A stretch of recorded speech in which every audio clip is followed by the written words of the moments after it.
नाश्त्याला किंवा मधल्या वेळेत खाण्यासाठी काहीतरी चटपटीत शोधताय तर मग आजची ही रेसिपी तुम्ही ट्राय करू शकता बरं. रव्यापासून हा कुरकुरीत नाश्ता आपण बनवणार आहोत. हा खूप छान होतो, बनवायलाही सोपा आहे, शिवाय रव्यापासून बनवणार आहोत त्यामुळे हेल्दी देखील आहे. तसेच नाश्ता किंवा स्नॅक्स काहीतरी वेगळ्या आकारात असेल तर लहान मुलं खूप आवडीने खातात. त्यामुळेच हा नाश्ता आपण पानाच्या आकारात बनवणार आहोत, जो लहानांपासून मोठ्यांपर्यंत सगळ्यांना आवडेल. लगेच आपण रेसिपीला सुरुवात करूया. तर हा नाश्ता बनवण्यासाठी मी 1 कप बारीक रवा घेतलेला आहे. तुमच्याकडे जर जास्तच जाड रवा असेल तर त्याला मिक्सरमध्ये घालून थोडंसं बारीक करून घ्या. आता हा रवा आपल्याला शिजवून घ्यायचा आहे, त्यासाठी मी कढई गॅसवरती ठेवली आहे. कढईमध्ये आता आपल्याला 1 टेबलस्पून तेल घालायचं आहे. तेल व्यवस्थित गरम झालं की अर्धा चमचा जिरे घालायचे आहे. जिरे व्यवस्थित तळले गेले की 1 टेबलस्पून बारीक चिरलेला लसूण यात घालायचा आहे. लसूण आता छान सोनेरी कलरचा तळला गेला की आपल्याला पाणी घालायचं आहे. 1 कप रवा घेतलेला आहे आपण, तर त्यासाठी 2 कप पाणी घालायचं आहे. मीठ घालायचं आहे आता चवीनुसार. चिली फ्लेक्स घालायचं आहे थोडंसं, अर्धा चमचा.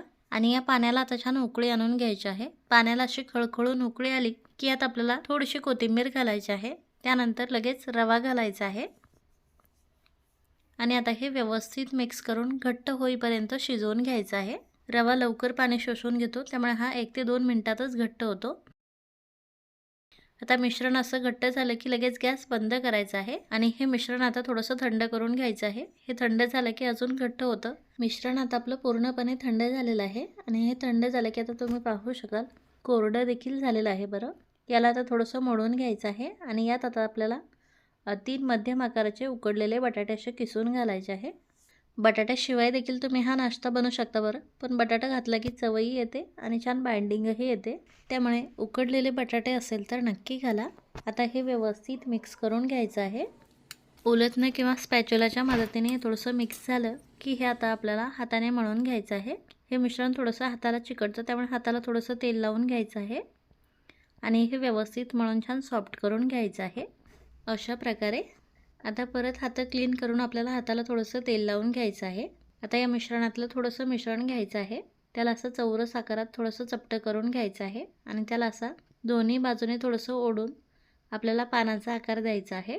अशा प्रकारे तुम्हाला जर हा पानाचा आकार किचकट वाटत असेल तर तुम्ही याचे साधे बॉलही बनवू शकता बरं, किंवा दुसरा कुठलाही आकार याला देऊ शकता, जसं की मेदूवड्याचा आकार, फिंगर्सचा आकार.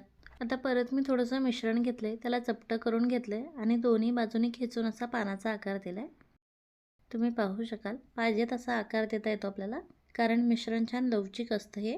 तसेच ह्या एवढ्याशा मिश्रणात खूप सारा नाश्ता तयार होतो बरं.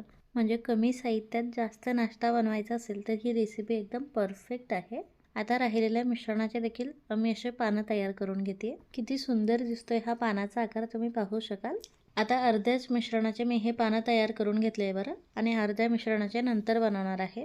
तरी देखील तुम्ही पाहू शकाल अर्ध्या मिश्रणात केवढे सारे हे पानं तयार झालेले आहेत. आता हे पानं तळण्यासाठी आपल्याला तेल व्यवस्थित गरम करून घ्यायचं आहे आणि तेल छान गरम झालं की कढईत मावतील तेवढे पानं आपल्याला तेलात सोडायचे आहे. आता पानं तेलात सोडले की लगेच आपल्याला याची साईड चेंज करायची नाही बरं, किंवा लगेच याला हलवायचं देखील नाही आहे. हे थोडेसे तळू द्यायचे आहे, त्यानंतर याची साईड चेंज करायची आहे. कारण काय होतं माहिती आहे का, आपण जेव्हा हे पानं तेलात सोडतो तेव्हा हे थोडेसे नाजूक कंडिशनमध्ये असतात आणि आपण जर लगेच याला चमच्याने हलवलं तर हे पानं तुटण्याची शक्यता असते आणि हे पानं जर तुटले तर त्यामध्ये तेल जाऊन बसतं आणि मग हा नाश्ता तेलकट होतो. त्यामुळे हे थोडेसे तळू द्यायचे आहे, त्यानंतर याची साईड चेंज करायची आहे आणि हे दोन्ही साईडने थोडे थोडे तळले गेले की मग आपल्याला आलटवून पालटवून हे छान खमंग कुरकुरीत होईपर्यंत तळून घ्यायचे आहे. अशा प्रकारे आता तेलाचे बुडबुडे देखील कमी झालेले आहे आणि आपले हे पानं व्यवस्थित तळलेले आहे, त्यामुळे हे मी झाऱ्यात काढून घेते.